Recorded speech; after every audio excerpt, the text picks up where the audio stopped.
Hello and welcome to SKB shots. Ekana స్టేడియంలో Lucknow super joints మంచి ఊపు మీద ఉన్నారు. 2 వరుస విక్టరీలు వచ్చాయి. అండ్ వాళ్ళు రాజస్థాన్ రాయల్స్ ఎవరైతే టాప్ ఆఫ్ ద టేబుల్లో ఉన్నారో వాళ్ళతో ఆడబోతూ ఉన్నారు. రాజస్థాన్ రాయల్స్ గెలిస్తే పదిలంగా వాళ్ళు హ్యాపీగా టాప్లో ఉంటారు. ప్లే ఆఫ్స్ ఆల్మోస్ట్ వాళ్ళు ఓపెన్ అయిపోతాయి. ఒకవేళ లక్నో గెలిచింది అంటే కనుక they are on roll. So వీళ్ళు రోల్ మీద ఉన్న ఈ యొక్క ఫామ్ని రాజస్థాన్ రాయల్స్ ఆపుతారా, లేదంటే ఆ రోల్లో రాయల్స్ను కూడా వీళ్ళు వేసుకొని వెళ్ళిపోతారా అనేది మనం చూద్దాం. So let's get started.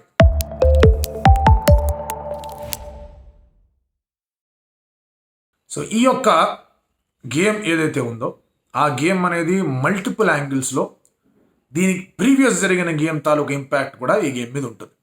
DC versus Mumbai game ఏదైతే ఉందో ఆ వీడియో ప్రివ్యూలో కూడా మనం మాట్లాడుకున్నాం దట్ ఆ గేమ్ తాలూకు ఇంపాక్ట్ ఇరు జట్ల మీద ఉంటుంది.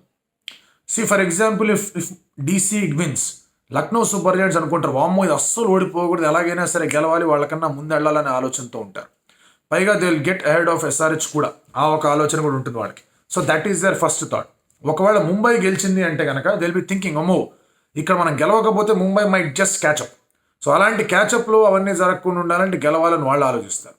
రాజస్థాన్ రాయల్స్ పరంగా ఏంటి అంటే కనుక if at all DC wins they for sure know that వాళ్ళ ప్లే ఆఫ్ ఛాన్సెస్ అనేవి ఇంకా ఈజీ అయిపోతాయి. వాళ్ళ టాప్ స్పాట్ అనేది ఈజీ అయిపోతుంది.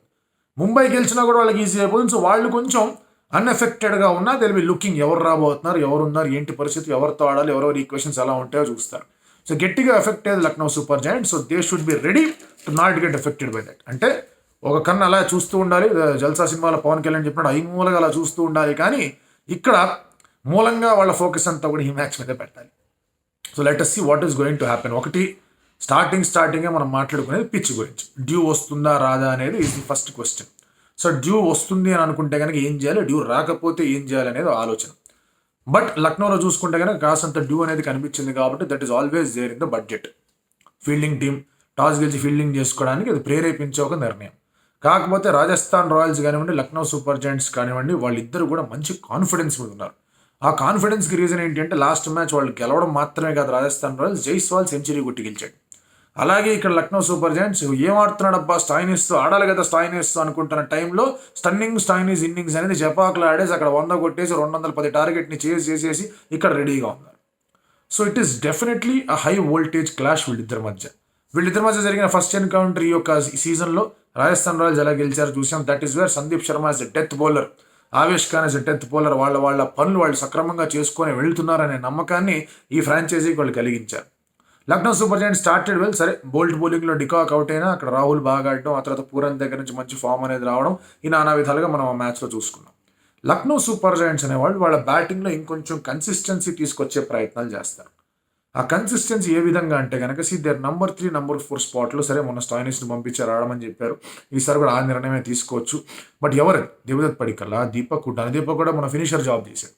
సో ఇక్కడ దేవదత్ పడికల్కి ఇంకొక అవకాశం ఇస్తారా, లేదంటే విల్దే పుష్ని కృణాల్ పాండ్యా బాసును వెళ్ళాడు తర్వాత మనం ఇంకొక బ్యాటర్ని ఎత్తుకుందాం, కృష్ణప్ప గౌతమ్ని తెచ్చుకుందాం అనుకుంటారా? I think that is a good move to get Krishnappa Gautham ఈ యొక్క మ్యాచ్. ఎందుకంటే ఇటు తిరిగి అక్కడ ఏం జరగట్లేదు. 1 డౌన్లో మీకు మార్కస్ స్టాయినిస్ వెళ్తున్నాడు, కావాలంటే కృణాల్ పాండ్యాని ముందు పంపించుకోండి, లేదా ఇతనే పంపించండి, గౌతమ్ని పంపించి 4 6లు కొట్టారా, కొట్టావు లేదా లేదు, 19 బాల్ లేడు, 13, 6 బాల్ లేడు, 2 ఇవన్నీ వర్కౌట్ కావాలి. So that is a ploy that they need to take. And అలాగే అతని బౌలింగ్లో కూడా యూటిలైజ్ చేసుకోవచ్చు. ఎలా అనుకుంటే కనుక ఎక్కడో అక్కడ ఏదో ఒక రూపంలో లెఫ్ట్ హ్యాండర్లు తగులుతూనే ఉంటారు. ఆర్ఆర్లో మీకు యశస్వి జైస్వాల్ స్టార్టింగ్లో తగులుతాడు, ఆ తర్వాత ఎక్కడొక్కడ మీకు సిమ్రాన్ హెట్మయర్ తగులుతాడు, పవర్ ప్లేలో ఒక 1 ఓవర్ అలా లాగేచ్చు.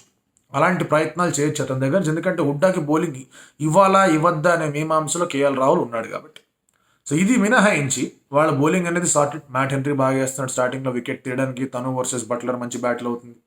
If Mayank Agarwal comes in extra pace కూడా యాడ్ అవుతుంది, అది కూడా సపోర్ట్ చేయడానికి హెల్ప్ చేయడానికి అది బాగా పనికి వస్తుంది. యష్ ఠాకూర్ ఎలాగో వికెట్లు తీస్తున్నాడు, కృణాల్ పాండ్యా లక్నోలో చాలా ఎకనామికల్గానే వేస్తున్నాడు. సరే ఒక మ్యాచ్లో అటు కొంచెం రన్స్కి వెళ్ళే ప్రయత్నం జరిగినా ఢిల్లీకి అగేన్స్ట్గా ఇట్ డిడ్ వెల్.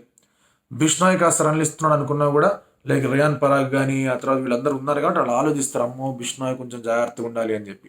సో ఇది వర్కౌట్ అయ్యే అంశం లక్నో సూపర్ జాయింట్స్కి. ఆర్ఆర్ విషయానికి వద్దాం. ఆర్ఆర్లో ది బిగ్గెస్ట్ టర్న్ అరౌండ్ ఏంటంటే మనం ముందు కూడా మాట్లాడుకున్నాం, ఆక్షన్ తర్వాత మాట్లాడుకున్నాం, సీజన్ ప్రివ్యూలో కూడా మాట్లాడుకున్నాం.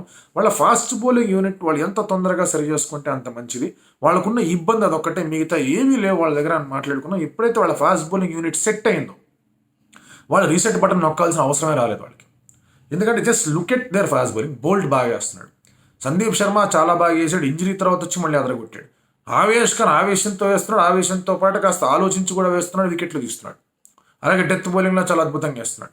వాళ్ళు వేసాడు, నంద్రి బర్గర్ బాగా వేసాడు, కుల్దీప్ సేన్ బాగా వేసాడు, అశ్విన్ చహల్ బాగానే వేస్తున్నారు. సార్ వాళ్ళు ఎలాగో బాగా వేస్తారు కూడా ఇది కూడా వర్కౌట్ అవుతాం. So if it is a slower kind of a surface వాళ్ళ బౌలింగ్ ఎలాగో సెట్, మంచి బ్యాటింగ్ బెల్టర్ సర్ఫేస్ ఉన్న వాళ్ళ బౌలింగ్ ఎలాగో సెట్, అన్ని విధాలుగా సెట్ అవుతున్నాయి. మరీ స్పిన్ ట్రాక్ వచ్చిందంటే కేశవ్ మహారాజ్ రూపంలో వాళ్ళకి ఇంకో ప్రత్యామ్నాయం కూడా సెట్. సో ఇన్ని విధాలుగా వాళ్ళకి కలిసి వస్తుంది కాబట్టి they are able to win more matches. ఆ ఓడిపోయిన ఒక్క మ్యాచ్ కూడా లాస్ట్లో ఓడిపోయారు. ఆ నిర్ణయాత్మకమైన ఇదిలో కొంచెం ఇబ్బంది అయింది, బోల్ట్ని తీసుకురాకుండా ఏదో చేశాడు, అక్కడ వర్కౌట్ కాలేదు వాళ్ళకి. సో దట్ వెంట్ కొంచెం హేవయ్యారు. కానీ లేదంటే కానీ 8 కొట్టేవాళ్ళు. సో అలాంటి team Rajasthan Royals. And Buttler ఫామ్లోకి రావాలనుకున్న 2 సెంచరీలు వేసాడు. జైస్వాల్ ఫామ్లోకి రావాలనుకున్నాం, లాస్ట్ మ్యాచ్లో సెంచరీ కొట్టాడు. రియాన్ పరాగ్ అద్భుతమైన ఫామ్లో ఉన్నాడు. సంజు శాంసన్ ఇంత బాగా ఆడుతూ సెలెక్టర్లు ఇంకా నన్ను చూడట్లేదా, ఏంది మీకు అలా అంటున్నాడు. సో వీళ్ళు టాప్ 4 అనేది ఇంత మంచి ఫామ్లో ఉన్నారు. దాని తర్వాత మీకు ఫినిషర్గా మీకు ఎట్మైర్ 2-3 ఇన్నింగ్స్లు బాగా ఆడాడు, తర్వాత రొమాన్ పవల్ 2-3 ఇన్నింగ్స్లు బాగా ఆడాడు. సో అన్ని విధాలుగా కూడా వాళ్ళ బ్యాటింగ్ అనేది బాగా హెల్ప్ అవుతుంది అక్కడ. ఈ యొక్క ఏ టార్గెట్ అన్నా సెట్ చేయడానికి, ఏ టార్గెట్ అన్నా చేజ్ చేయడానికి that is working in a very good way. So ఇలాంటి నేపథ్యంలో వాళ్ళు ఒకటే కోరుకుంటారు, ఇక్కడ రాంగ్ గేమ్ రాకూడదు అని. ఏదైనా టీం బాగా వెళ్తున్నప్పుడు ఎక్కడో అక్కడ ఒక రాంగ్ గేమ్ అనేది వస్తుంది. సరే ఇక్కడ వచ్చిన వాళ్ళకి పెద్ద నష్టం లేదు, బట్ ఇక్కడ వస్తే 16 పాయింట్లు వచ్చిన తర్వాత వాళ్ళకి రాంగ్ గేమ్ వచ్చినా పర్వాలేదనే ఆలోచనలో ఉంటారు. So they want to win this game, ఎందుకంటే వాళ్ళకే తెలుసు వాళ్ళు Dil have to face some టఫర్ opposition.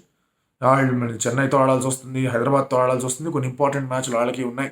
So they are waiting, ఇక్కడ గెలిచేస్తే పని అయిపోతుంది. ఆల్రెడీ ఒకసారి కొట్టాం కదా, డబుల్ వ్యామీ కొడదామని వాళ్ళ ఆలోచనలో వాళ్ళు ఉన్నారు. అండ్ లక్నో సూపర్ జైంట్స్ వాళ్ళ దగ్గరికి రానివ్వకుండా ఉండేందుకు కూడా వాళ్ళు ఆలోచిస్తారు. ఇమీడియట్గా ఇదే మ్యాచ్ 2 పాయింట్ డిఫరెన్స్కి రాకుండా ఉండాలి, ఒక 6 పాయింట్ డిఫరెన్స్ తెచ్చుకోవాలి, అది కదా మజా అనే రీతిలో వాళ్ళు ఆలోచిస్తారు. అండ్ ఈ మ్యాచ్లో మనం 2 క్యాప్టెన్ల మధ్య పోరు మాత్రమే కాదు, 2 క్యాప్టెన్ల కీపర్లుగా కూడా పోరు పెట్టుకున్నారు వరల్డ్ కప్ సెలక్షన్స్కి. ఆల్రెడీ కొంతమంది వాళ్ళ ట్విట్టర్లో వాళ్ళు రాసేస్తున్నారు, కేఎల్ రాహుల్ ఫేవరెట్గా ఉన్నాడని వాళ్ళు. హర్ష భోగ్లే ఏమో లేదు నా టీంలో సంజు శాంసన్ ఉంటాయని ఆయన. కొంతమంది సంజు ఉండాలని, కొంతమంది ఉండకూడదని, కొంతమంది కేఎల్ ఉండాలని, ఉండకూడదని రకరకాల రచ్చ నడుస్తుంది. సో అది ఎక్కడో అక్కడ బ్యాక్ ఆఫ్ ద మైండ్లో ఆలోచన కూడా ఉంటుందా వీళ్ళిద్దరి మధ్య, అండ్ అది ఎలా ప్లే అవుతుంది. Because they are not just keepers, they are leaders of the respective squads. ఆ సైడ్కి ఈ సైడ్కి వీళ్ళిద్దరు క్యాప్టెన్. సో ఈ ఆలోచనలో పెట్టుకుని ఈ కీపర్లో క్యాప్టెన్గా ఉన్నప్పుడు ఏ ఆలోచన వాళ్ళని కిందకి లాగుతుంది, లేదా అది లాగకుండా ఉండడానికి వీళ్ళు ఏ విధంగా ఫోకస్ చేయాలనేది కూడా ఒక ఇంట్రెస్టింగ్ స్టోరీ ఈ మ్యాచ్లో.